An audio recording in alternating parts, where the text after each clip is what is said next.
actually, it's a send-up of the crime, of the detective novel. It kind of says, okay, you can do anything you want to, just make it personal and go with it. While he's sending up or satirizing the genre, he has an affection for, in tone and mood and style, to presenting the humanity and presenting the creativity of what is going on in their world. And I think what affects you and me is that there is affection even to his characters when they're foolish.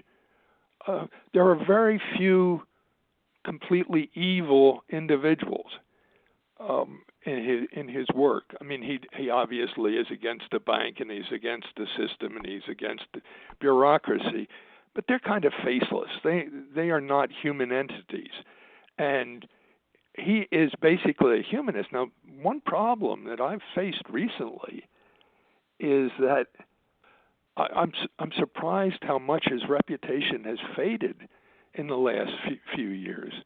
As you know, I gave this quiz to people at my donut shop about 2001, and 11 of the 13 hadn't even seen it. And I think if I said Robert Altman, you'd get a blank look. You'd get, who's he? And even to those of us that are immediately involved, there's a sense that we're getting away from him. He's lapsing. He's, if not disappearing, fading. And so when you asked me to be part of this, two things came up. I have always thought that the American films of the 70s were the golden age of American cinema. And in a sense, that's been forgotten. We've moved on, and it's now the Marvel age, or it's just a different age. And as I was saying before to you, that my own sense of Altman has been put in the closet or put away or forgotten.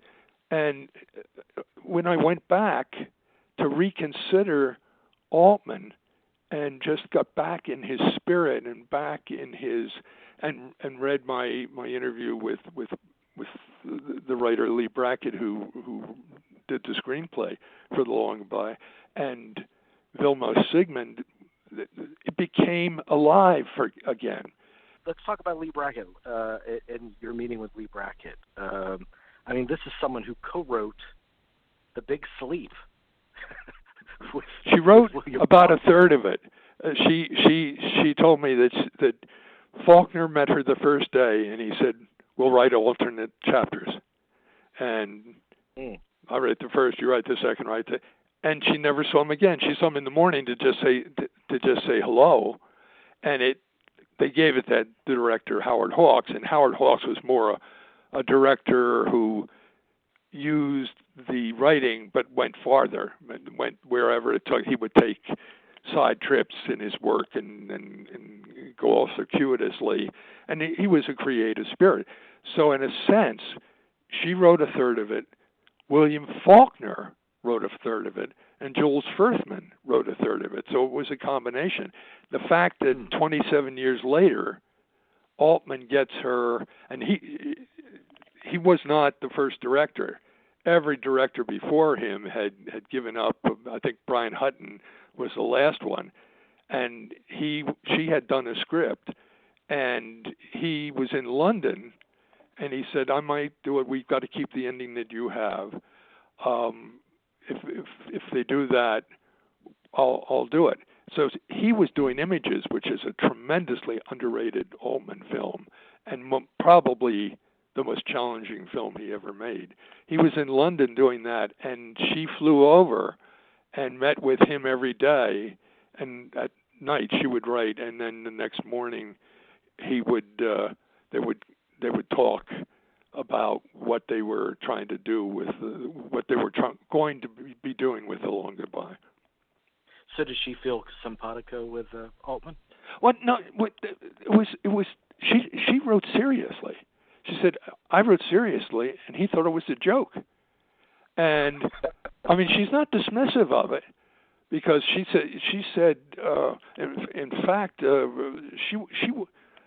she said Altman was Altman, and when he did his scenes, there were two scenes that come to mind that show her seriousness and his, not playfulness, but his creativity. One was one of the 10 most indelible scenes in my whole lifetime, the suicide scene when Roger Wade, Sterling Hayden, walks off into the water at night. And in the book, or in the script, he had just gone into a room, shut the door, and shot himself. And she said that was Altman, and she loved it. She just thought it was superb. She said, "Here, I have it. It was pure Altman, and it was purely magnificent. It was absolutely beautiful, just superb." And it was him and Vilmos creating this. Wasn't on the page, wasn't on any page. There was a suicide, but he took it another way, and it is astonishing filmmaking. I mean, it really is one of the most compelling. Now, the other scene that wasn't in, there were several scenes that weren't in her screenplay, is when Marty Augustine, the Mark Rydell, hits the girl with a Coke bottle and smashes her face. And first of all, you can't break a Coke bottle that way. It's almost impossible to do that. But he thought, I need to make this violence so effective, so impactful, that the audience will be, thrown out of their comfort zone. And it is, although she doesn't like it, it was an Altman scene. And by the way, you know who has a cameo in that scene, right? Was Schwarzenegger? Yeah, Schwarzenegger. No words. Yeah. When he's most lyrical. That's probably a good thing. I said the same thing. So, but I think, and she certainly didn't have the ending. She saw the ending with the Hooray for Hollywood and Elliot Gould, Philip Marlowe skipping and throwing and doing a Charlie Chaplin kind of leap at the end, and Hooray for Hollywood, which is a jolting ending, because you expect it to be credible, and at the end it says, "Oh, this is just a movie. Enjoy it. Here, I did my thing." Right. And but there's that irony that you're talking about, that you appreciate so much about Altman, because he opens and closes the movie with Hooray for Hollywood. And so it opens on, I think, a bedpost with a Hollywood sign etched into it, and it pans over to Marlowe, an absolute slovenly character. Well, no, that's diminishing him too much. He's not absolutely. He is decent, and he gets the cat, tries to, but he's not a slob. Well, he's more vulnerable, and I think slovenly suggests that he's a slob, and I don't think he's a slob. Right. Well, when I say that, I mean he's sprawled out on his bed, and he's frazzled. It's not the very coutoured Bogart, or No, it's not. Bogart. Right. And then when it ends, after that very powerful moment when he shoots his friend, and the song appears again. It's one of several playful, as you said, aspects of the movie, and I think it's Altman saying, "There's your Hollywood ending," and in an ironic way, and I think that it also fits because this genre of film is so etched in Hollywood history. But the irony, the real irony, is that there's your Hollywood ending that people will not accept. So it's not really a Hollywood ending. It's a send-off of the Hollywood ending. Send-up. Yeah, that's the irony. Hollywood. Yeah. Let me talk to you about the setting of the film, because obviously it's Los Angeles. It usually is in these kinds of stories. But this is almost like the 40s Marlowe dropped into 70s Los Angeles. But he would be alienated just by his decency in any age. I mean, in a sense, he was alienated in the 50s as he is in 73. But the culture around him is, I mean, it's not always ugly or not always negative. I mean, the girls who are doing they're taking, having some smoke and doing the dance in the nude. It's satire, but it's almost satire admiration. He's part of Altman sees things critically, and part of them wants to join in. And the character of Philip Marlowe in Gould made 3 films with him. Actually, he was in a couple of cameos. He was in Nashville in the cameo, but he had done MASH and this, and then probably the film I most enjoy is California Split, because when Bob and I talked, we talked about gambling and movies, and was there a better conversation ever? We both were at the top of our game.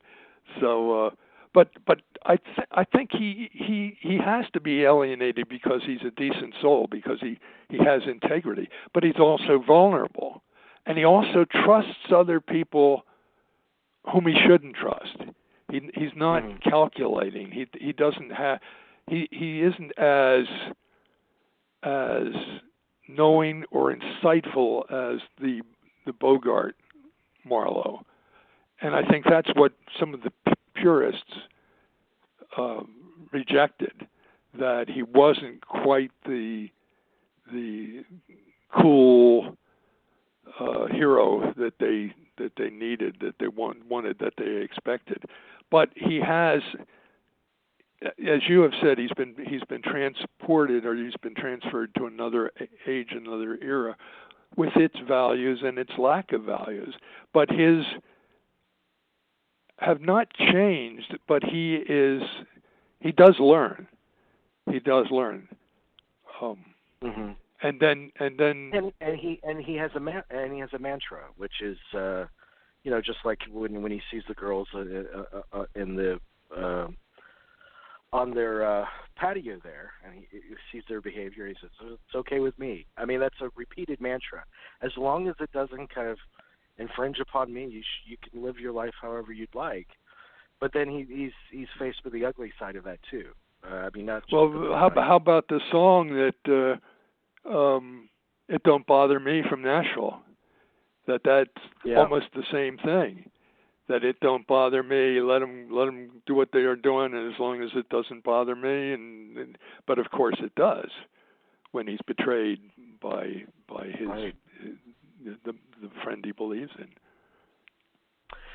I have a theory about the another playful aspect of the film is the fact that he uses the same theme throughout the movie. So it's the song "The Long Goodbye." Yes. And Williams composes it in different styles throughout the movie, whether it's Muzak or Mexican mariachi band or whatever. And it occurred to me, and I could be wrong. There's no way to fact check this, but I think since we're talking about Marlowe, a man of a certain generation thrown into the 70s and trying to acclimate to a different environment and yet remain true to himself, I think those themes, they do the same thing. I mean, it is the same theme in different situations. Yeah. I think that's very credible. That's very credible. Sure. Well, thank you. We can end the conversation now. Well, no. And Altman loves to do motifs in his films. There in California Split, there's the motif of the elephant and the motif of I think it was Helen. The name the dealer's named Helen, another character's named Helen, another character's named Helen. So he gets on a roll or on a streak, and he plays with it and sees where it will go. And I think that's one of the things that opens up the creativity of others. Now, Sterling Hayden, who is a writer himself, a novelist himself, and quite a good writer, he was also, it would seem, fairly tormented and guilty about naming 7 names in the House Un-American Activities Committee, and never quite got over that. And he was drunk through a lot of the making of The Long Goodbye. And he wrote his own dialogue, as Barbara Baxley had in Nashville. And it's cut, but it also is, I think, the weakness of the film, that Altman, because they improv, they sit on chairs at the beach outside of the house. And the house, incidentally, that house is Altman's own house in Malibu. Wow. He shot those scenes in there. And there's a lot of improv dialogue, a lot of it. And it's one of the few times in his films that I ever was aware that it was improv dialogue, because there's a little bit of contrivance, and there's a little bit of over trying, or either trying too hard or not trying hard enough. I think that scene should work, and it almost is listless. It almost stalls the film out for just a segment. It's hard to imagine a more, at a certain point in his life, a more imposing, virile, kind of masculine presence than Sterling Hayden. And in this movie, Robert Altman has Henry Gibson, of all people, slapping him across the face, which is another shocking moment to the movie. And I'm wondering, you're talking about Marlowe, you're talking about these typically very alpha male characters. What does the movie say about masculinity, do you think? Oh, I think he has a wonderful time with that. By the way, the Roger character was originally supposed to be played by Dan Blocker, who died. And so Sterling Hayden wasn't his first choice at all. He replaced him. And at the end of the film, he was really happy with his performance, because there's a Hemingway-esque quality to it, and a strength. But what he plays with the idea of masculinity in all of his films, and also, if you go back through his career, how many films did he make that had really great roles for women? Julie Christie and McCabe and Mrs. Miller. She was as important to that film as Warren Beatty was. Images, which I love, is the psychology of the character played by Susanna York, and she was terrific in Three Women. I mean, it's all Three Women, but also, I mean, who is really the focal character in Nashville? It's Ronnie Blakely, the singer, who is not an actress, but he's able to get the humanity from these people, and so if you look at him, I think he really does not he thwarts masculinity sometimes in his film, because Mrs. Miller was a smart one. McCabe was dumb. McCabe was foolish, but McCabe was likable, and we had an affection for McCabe. the same way as we do in so many of these different films, of these different Altman films. Yeah. By the way, the other thing that struck me that I found out, and I knew they were born the same day, but Robert Altman, and Sam Peckinpah were born a day apart in 1925, and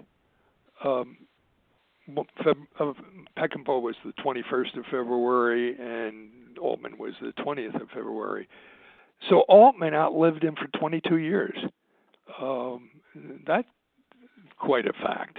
That they were both very important in the 70s, one to a genre, but they both had a humanic quality and a vulnerable and a seeking of vulnerability and an anti-establishment system group. Both of them shared that, but one of them lived 22 years longer than the other one. And Altman only got one Oscar. He was nominated as director for 5. Only 2 of his pictures were nominated. And Gosford Park, at the end of his career, or near the end of his career, was one of them. He was 80 years old when he got the honorary Oscar 1 year before he died in 2006. So he got the Oscar in 2005.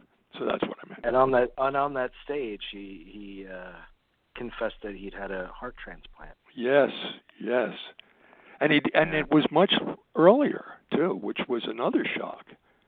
I mean, it wasn't 2 years before; it was a while before.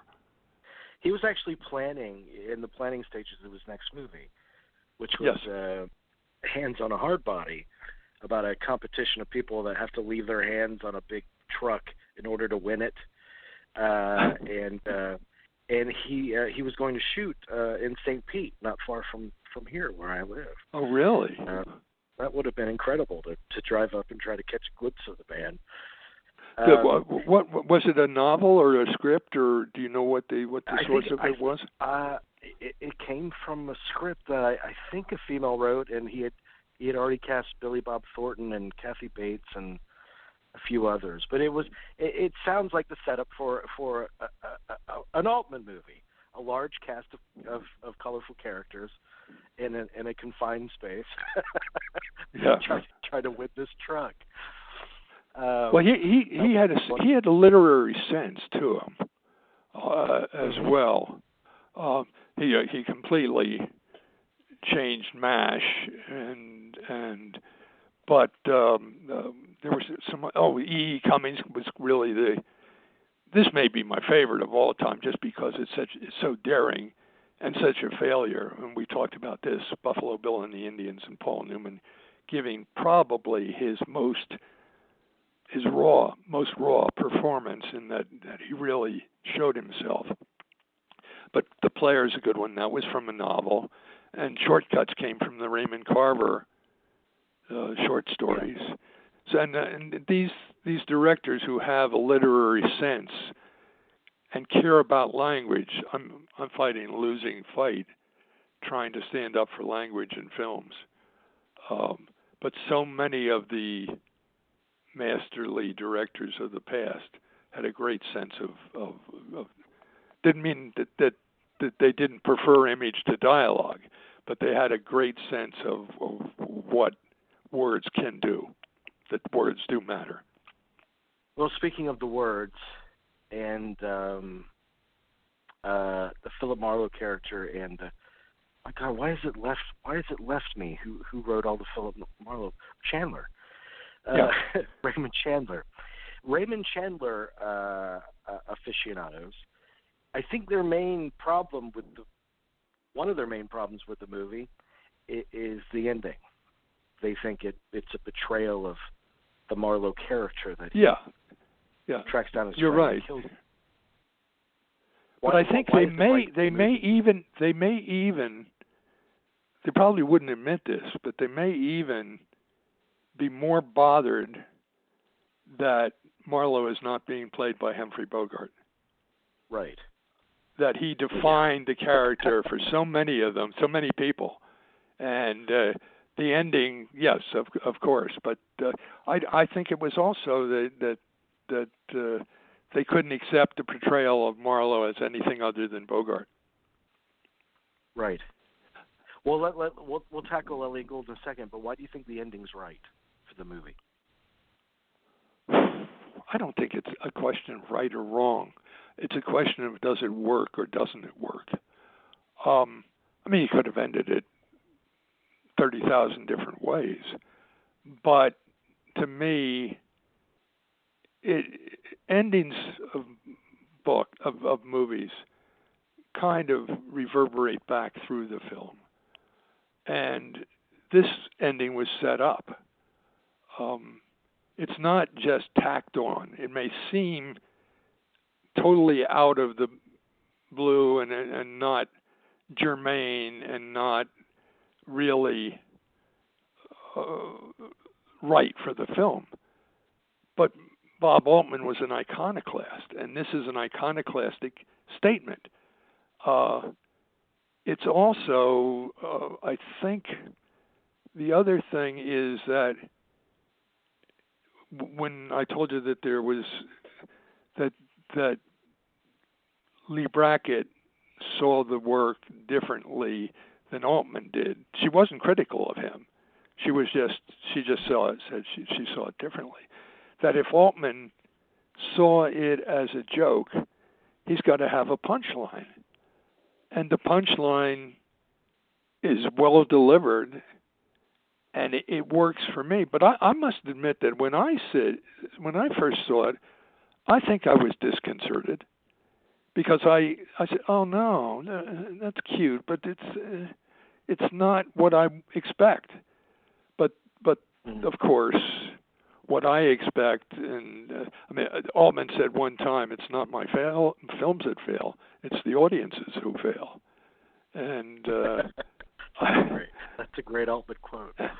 I think one has to make the leap of faith. There's two ways of looking at it for me.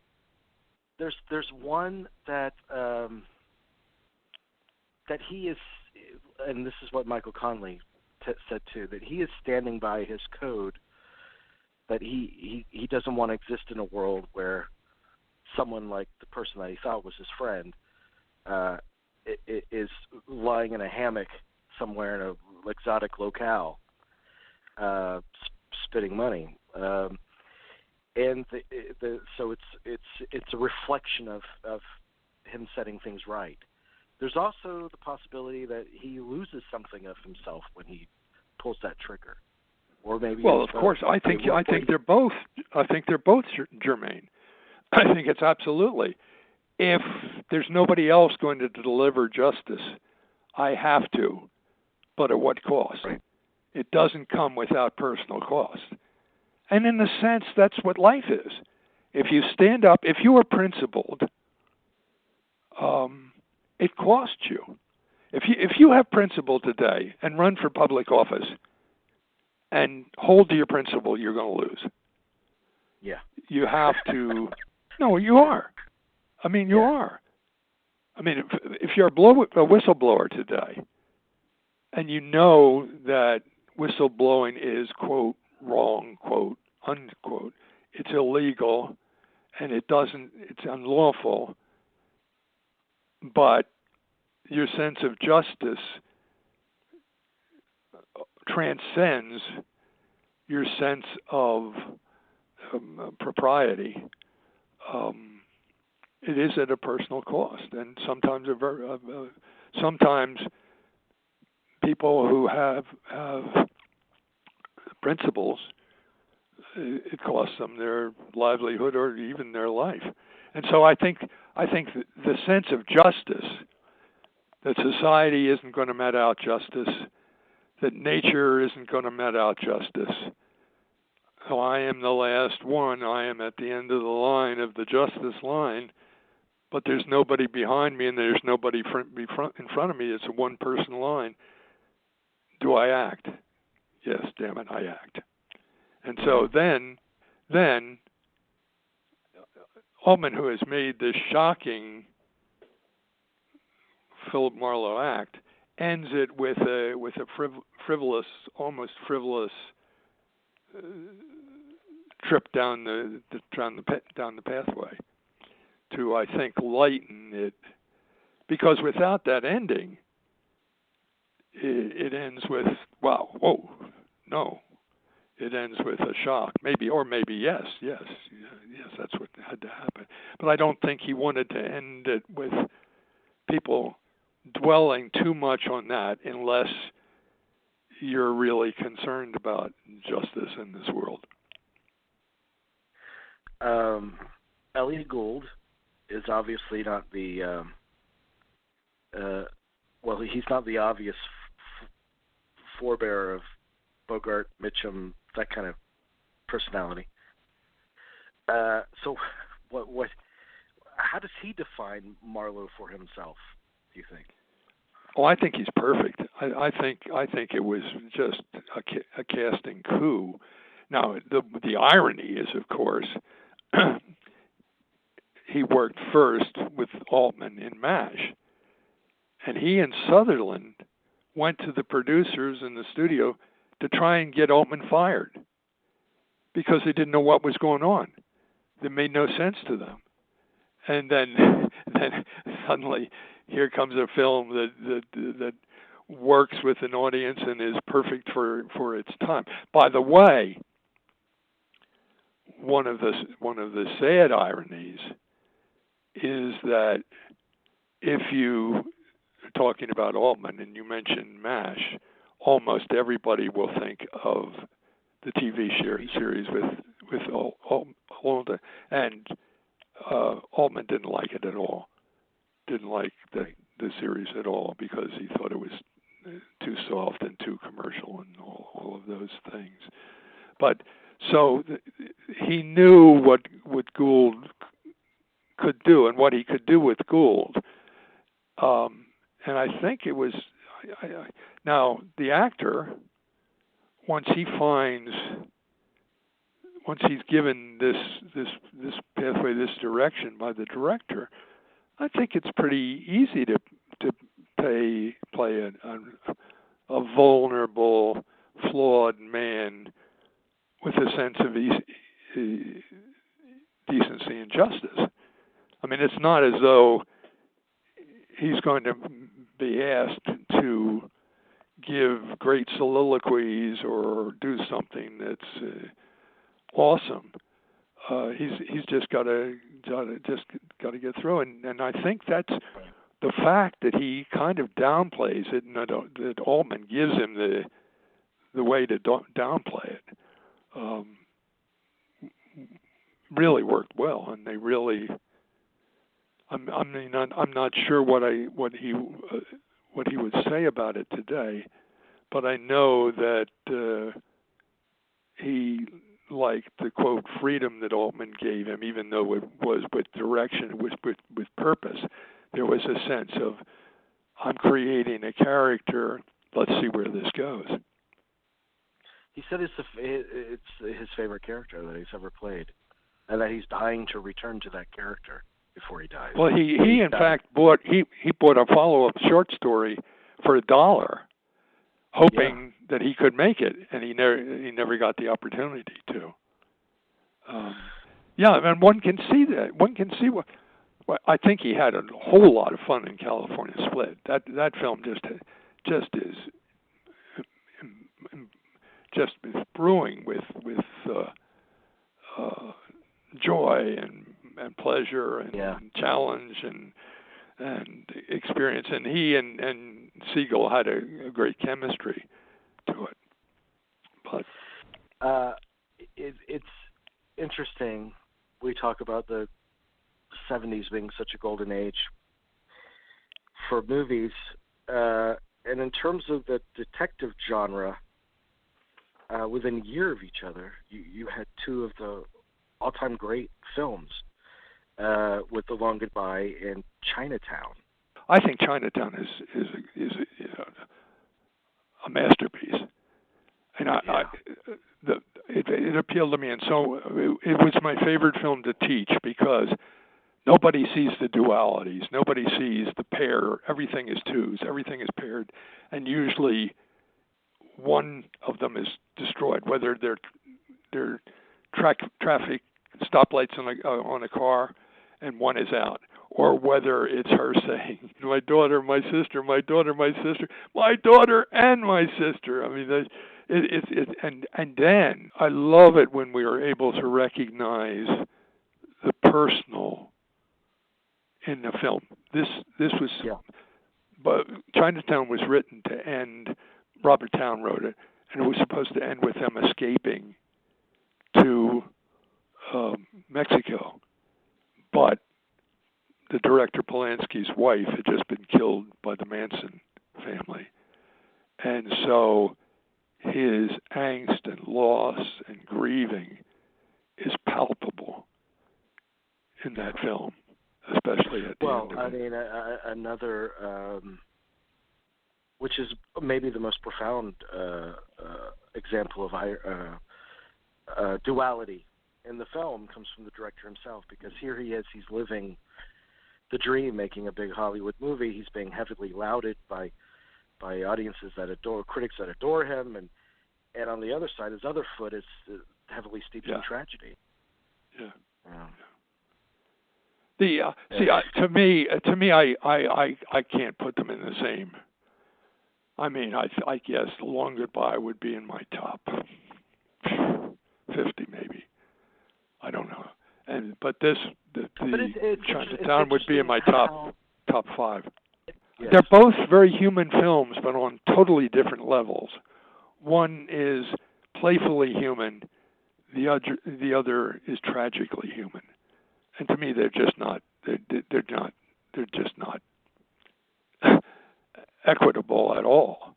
Well, yeah. I mean, my point of comparison is just the fact that they were made and released so close together, and they both involve such heavily established genres. In one, a classic character is placed in a modern context, and the other, a modern context is infused in a classic setting. And so I think they're neat parallels to examine and see how they did what they did with those, how they played with those. Well, but the 70s were full of films like that, full of films where alienation was the major character in the film. Alienation, irony, wit, humanity, loss, American dream, American nightmare, the American experience. All of that was so. The films, the American films of the 70s, they were so personal, so many of them, and they were so engrossing, involving, and they were experimental and creative, and they took chances. Now, here, tell me where you put Long Goodbye in the films of Altman and Chinatown in the films of Polanski. Well, Chinatown is the top for Polanski, and for me personally, The Long Goodbye is probably number 2 behind McCabe for me with Altman. I just can't get McCabe out of my head. That just sunk in the deepest for me, McCabe. But that was also shot by Vilmos. Yeah. And by the way, they did flashing on both. They flashed the negative on both. So right. He used the same. Well, he there was one comment I wanted to continue that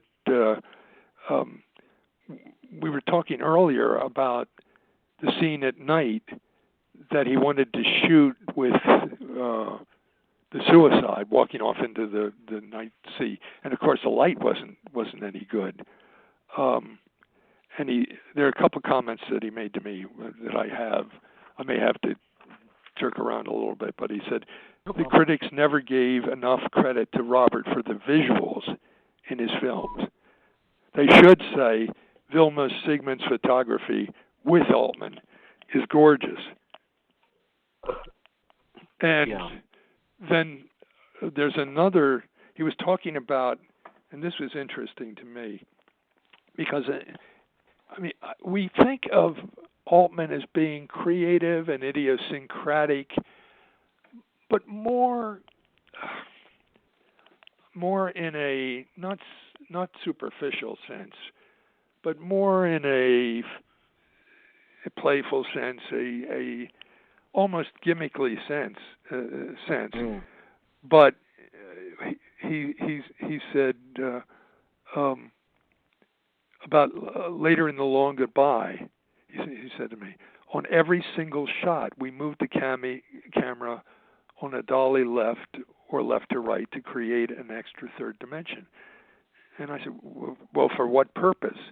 We decided to create a third dimension on a two-dimensional film, not only with lighting and composition, but with constantly moving the camera.